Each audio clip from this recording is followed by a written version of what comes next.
नमस्कार सर।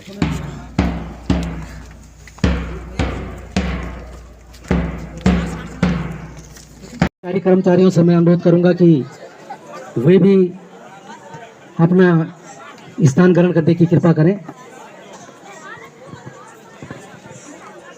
जैसा कि समय समय पर मैं बताता रहा हूं, तो हमारे बीच में हमारे आज के कार्यक्रम के मुख्य अतिथि श्रीमान सीनियर सिविल जज श्रीमान अकरम अली जी, साथ साथ हमारे जिला आज का हमारा टॉपिक है पुलिस विभाग से गौरा शक्ति ऐप। जैसे कि आप सभी को विदित होगा कि हम सब मोबाइल के ज़माने में जी रहे हैं। हम सब 21वीं सदी में जी रहे हैं, जिसमें हम सभी को पता है कि मोबाइल एक ऐसा जरिया है जिससे हम सब एक दूसरे से कनेक्ट रह सकते हैं। जिसमें हमारे जो पुलिस विभाग में है एक ऐप लॉन्च किया है। जैसे आप लोग चलाते होंगे व्हाट्सएप, फेसबुक, ये सारे एप्लीकेशन आप यूज़ करते होंगे। तो ऐसा ही एक मोबाइल ऐप है हमारा जो उत्तराखंड पुलिस द्वारा लॉन्च किया गया है, गौरा शक्ति ऐप।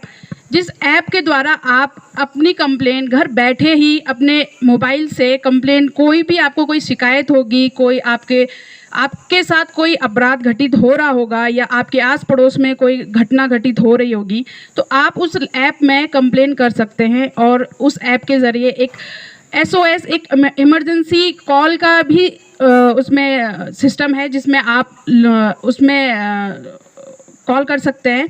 आपको कोई नंबर अगर कोई याद नहीं रहता है, जैसे कि बहुत सारे नंबर होते हैं, 112 जो डायल 100 से हटाकर 112 जो डायल किया गया है, एक नंबर हमारे उत्तराखंड पुलिस द्वारा एक नंबर जो दिया गया है।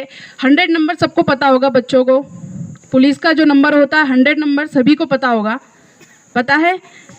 तो इससे पहले भी जब मैं यहाँ आई थी स्कूल में, तो मैंने एक नंबर और बताया था आपको, 112 डायल 112। आपको 100 ना करके 112 जो कॉल है उसमें इमरजेंसी कॉल नंबर है।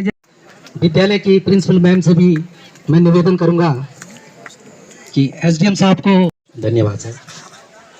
कार्यक्रम को आगे उच्च न्यायालय की से प्राप्त दिशा निर्देशों के तहत लगातार चल रहा है। इसी अभियान के तहत मैं बताना चाहूँगा कि जो हमारा निःशुल्क और अनिवार्य बाल शिक्षा अधिकार है RTE एक्ट, इसके प्रावधानों के तहत 14 वर्ष तक के सभी बालकों को अनिवार्य शिक्षा का प्रावधान, इसमें निःशुल्क और अनिवार्य शिक्षा का परिवर्तन।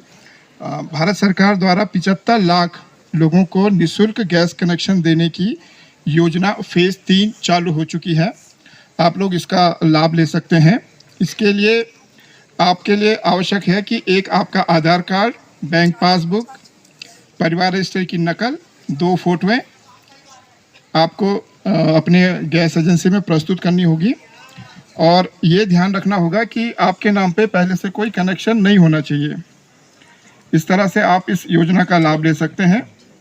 और इस संदर्भ में आपको ये भी अवगत करा दूं कि वर्तमान में उज्ज्वला जो गैस योजना है जिसमें आप कनेक्शन लेंगे, इसमें 226 रुपये की सब्सिडी आपको मिलेगी। कनेक्शन तो फ्री मिलेगा, लेकिन जब आप गैस भरवाएंगे तो 226 रुपये की सब्सिडी आपको फ्री मिलेगी।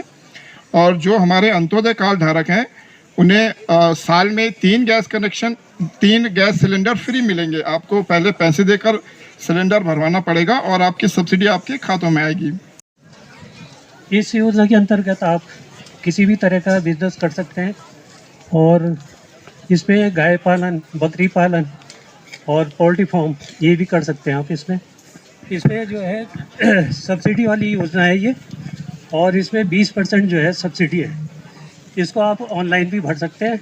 इसकी ऑनलाइन भरने की वेबसाइट कोशिश करूंगा कि बहुत अच्छे से बता पाऊँ।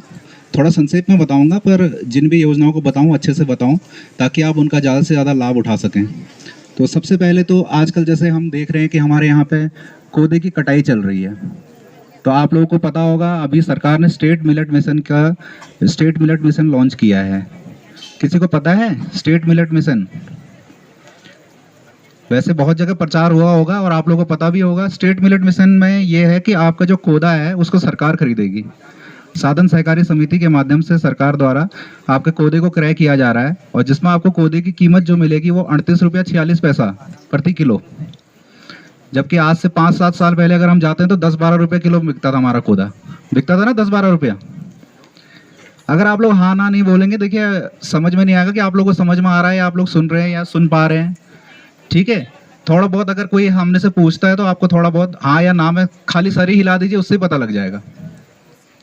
तो पहले अभी जो है हमारा कोदा इस बार सरकार ने न्यूनतम समर्थन मूल्य जो उसके लिए घोषित किया है वो 38 रुपया 46 पैसा प्रति किलो जो है घोषित किया है।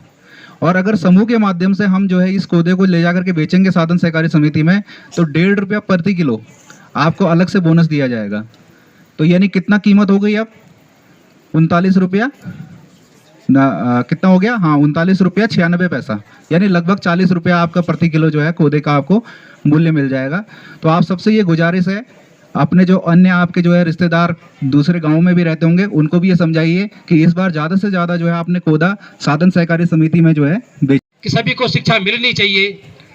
माता शत्रु पिता बैरी येन बालो न पाठितो नौ सोबते सभा मध्य हंस मध्य बकोई था। मेरा आशय आप समझ रहे होंगे, सभी माता पिताओं से है, सभी गार्जियन से है कि कृपया शिक्षा के अधिकार का पूरा लाभ अपने बच्चों को, अपने लड़कियों को, लड़कों को इससे अधिकार से वंचित न रखें। और जैसे मैंने कहा है कि शिक्षा एक ऐसा अधिकार है, एक ऐसा आभूषण है कि जैसे हम बाहर से अपने आप को तैयार करते हैं तो शिक्षा एक ऐसा आभूषण है जो हमारी आंतरिक शोभा को बढ़ाता है। ये हमारा आंतरिक आभूषण है। इसी के परिप्रेक्ष्य में जैसे मैंने श्लोक कहा है कि माता पिता शत्रु बैरी येन बालो न पाठितो नौ शोभते सभा मध्य हंस मध्य बकोई था। इसका आशय आप समझ रहे होंगे। तो इसका आशय सीधे सीधा ये है कि सभी लोग अपने बच्चों को शिक्षित जरूर कराएं, नहीं तो ऐसा स्थिति होती है कि बिना शिक्षित व्यक्ति की हालत ये होती है कि जैसे एक पशु बिना सींग और पूंछ के होता है। अब मैं अपने विभाग की बात करना चाहूँगा। हमारे विभाग से मुख्यतः क्योंकि विकास विभाग है और सीधे सीधे आप लोगों से जुड़ा हुआ है। पहली योजना हमारी मनरेगा है, राष्ट्रीय ग्रामीण रोजगार गारंटी योजना, जो 2005 में लागू की गई थी। इससे मैं समझता हूँ हमारा क्षेत्र, हमारा विकासखंड और हमारे ग्रामवासी, हमारे जनप्रतिनिधि सभी इससे भली भांति वाकिफ है। सभी को रोजगार देने की गारंटी भारत सरकार ने दी है, जिसमें अकुशल मजदूरी एवं कुशल मजदूरी एवं सामग्री का भुगतान किया जाता है। आपको जो है अपने क्षेत्र के विकास के लिए, कच्चे कार्यों के लिए, मुख्यतः कच्चे कार्यों के लिए आप लीन पीरियड में, यानी ऐसे समय में जब आपका खेती बाड़ी का कार्य न हो, जब आप कोई भी अगर आप लोन वैसे लेने जाएंगे तो उसमें आपको जो है चक्रवृद्धि ब्याज देना होता है, जबकि इसमें आपको सामान्य ब्याज देना होता है। तो 7% का इसमें ब्याज होता है।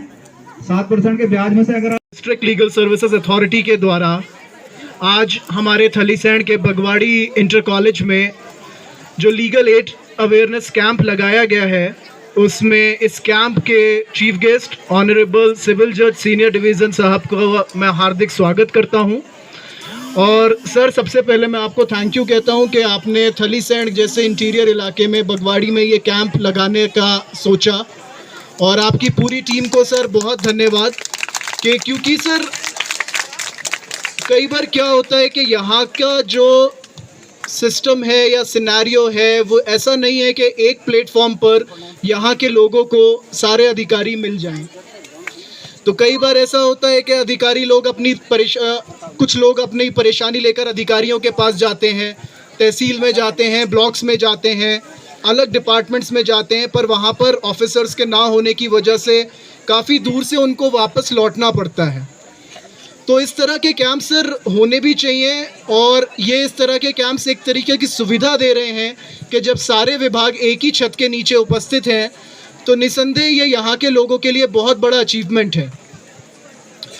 और सर, जहाँ तक हम रेवेन्यू की डिपार्टमेंट की बात करें तो रेवेन्यू डिपार्टमेंट में चूँकि मैं यहाँ देख रहा हूँ ज़्यादातर बच्चे हैं, तो मैं प्रिंसिपल मैम के माध्यम से एक चीज़ पूछना चाहूँगा कि अभी एक योजना चली थी मैम, अपनो स्कूल अपनो प्रमाण पत्र, तो मैं आशा करता हूं कि उस समय क्लास 10th और 12th के जितने स्टूडेंट्स हमारे यहाँ पढ़ रहे हैं उन सब के सारे सर्टिफिकेट्स हमने बना दिए हैं। या मैं बच्चों से ही पूछना चाहूँगा कि क्लास 10th और क्लास 12th का कोई ऐसा स्टूडेंट है जिसका कोई सर्टिफिकेट नहीं बना है? कास्ट सर्टिफिकेट यानी जाति प्रमाण पत्र, स्थायी निवास प्रमाण पत्र या उनके पिताजी का आय प्रमाण पत्र। यदि कोई भी बच्चा ऐसा है तो प्रिंसिपल मैम मेरा आपसे अनुरोध ये रहेगा कि मेरे पटवारी और मेरी रेवेन्यू की टीम का काउंटर यहाँ लगा है, तो संबंधित बच्चे का आवेदन करा दिया जाए और उनके प्रमाण पत्र जो है एक्सपायर हो गए हैं या कुछ जैसे ओबीसी के प्रमाण पत्र की टाइम लिमिट ख़त्म हो जाती है तो रिन्यू करना पड़ता है, कुछ अगर ऐसे भी केसेस हैं तो वो करा लिए जाएं। दूसरा, मेरा अभी बच्चों से ये भी अनुरोध है कि इस पूरे कैंप का फ़ायदा आप लोग क्या उठाओगे? कोई बताएगा? जो स्पेशली 12th में बच्चे पढ़ रहे हैं, 12th में पढ़ने वाले बच्चे अपना हाथ ऊपर उठाएंगे। बौना पेंशन, पुरोहित पेंशन, इस प्रकार से बहुत मतलब जन कल्याणकारी योजनाएं जो चलाई जा रही हैं उसका लाभ मैं समझता हूं कि लगभग सभी लोग जो पात्र व्यक्ति होंगे उन तक योजनाओं का प्रचार प्रसार या जानकारी उन लोगों तक अवश्य पहुंचती होगी। ग्राम सभाओं की खुली बैठकों के माध्यम से, क्षेत्र समिति की बैठकों के माध्यम से, समाचार पत्रों के माध्यम से, अन्य कई संसाधन आज जो हैं हमारे पास उपलब्ध हो चुके हैं, तो उनसे हम अधिक से अधिक जानकारी लेते हैं और जो व्यक्ति उस योजना से संबंधित है, कोई भी व्यक्ति उस योजना के से वंचित न रह जाए। जैसे पैसे गायब हो जाते हैं, कोई हमें धमकी भरे फ़ोन करता है तो उसको साइबर क्राइम कहते हैं। बहुत अच्छे, इन्होंने बहुत अच्छे एग्जाम्पल बताए हैं। इसके अलावा कोई और दिमाग में आ रहा हो कि साइबर क्राइम की कैटेगरी में और किस किस तरह के जो हरकत या वारदात होती हैं हो सकती हैं? कुछ और आइडिया है इसके अलावा? हमें अपने अलावा किसी और को अपनी जो लाइफ के बारे में जो ज़्यादा विशेष जिसे डिटेल है उसे किसी को नहीं बताना चाहिए। बहुत अच्छे, बहुत अच्छे। ये आंखें उनको नुकसान पहुंचाते हैं, लेकिन वो कम से कम दिखता तो है, वो नुकसान दिखता तो है कि हाँ मेरी आंखों में दर्द हो रहा है या मुझे परेशानी हो रही है, मेरे सर में दर्द हो रहा है, ज़्यादा फ़ोन के इस्तेमाल से या स्क्रीन के इस्तेमाल से, वो कम से कम महसूस तो होता है, दिखता तो है। लेकिन एक ऐसा नुकसान है जो कि जल्दी से दिखता भी नहीं है। अकाउंट से पैसे किसी के निकल जाना, ये अब एक तरीके से पुरानी बात होती जा रही है आज की तारीख में बहुत ज़्यादा है। इंटरनेट के ज़रिए, हैकिंग के ज़रिए खाते से पैसा निकाल लिया जाता है और पता भी नहीं चल पाता है। कई बार तो पुलिस डिपार्टमेंट भी जब हम शिकायत करते हैं या फिर कहीं और जो भी इस तरीके के शिकायत के पटल बने हुए हैं, वहाँ पर शिकायत करने के बाद भी पैसा जल्दी से वापस नहीं मिल पा रहा है। क्यों? क्योंकि इस तरह की जो फ्रॉड करने वाले लोग हैं वो इतने ज़्यादा स्मार्ट हो चुके हैं कि एक बहुत बड़ा चैलेंज बन चुका है उन सब से बचे रहने का लिए।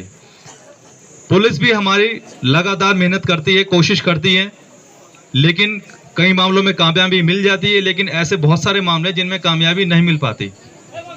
और अगर यकीन ना हो रहा तो हमारे पुलिस डिपार्टमेंट के यहाँ पर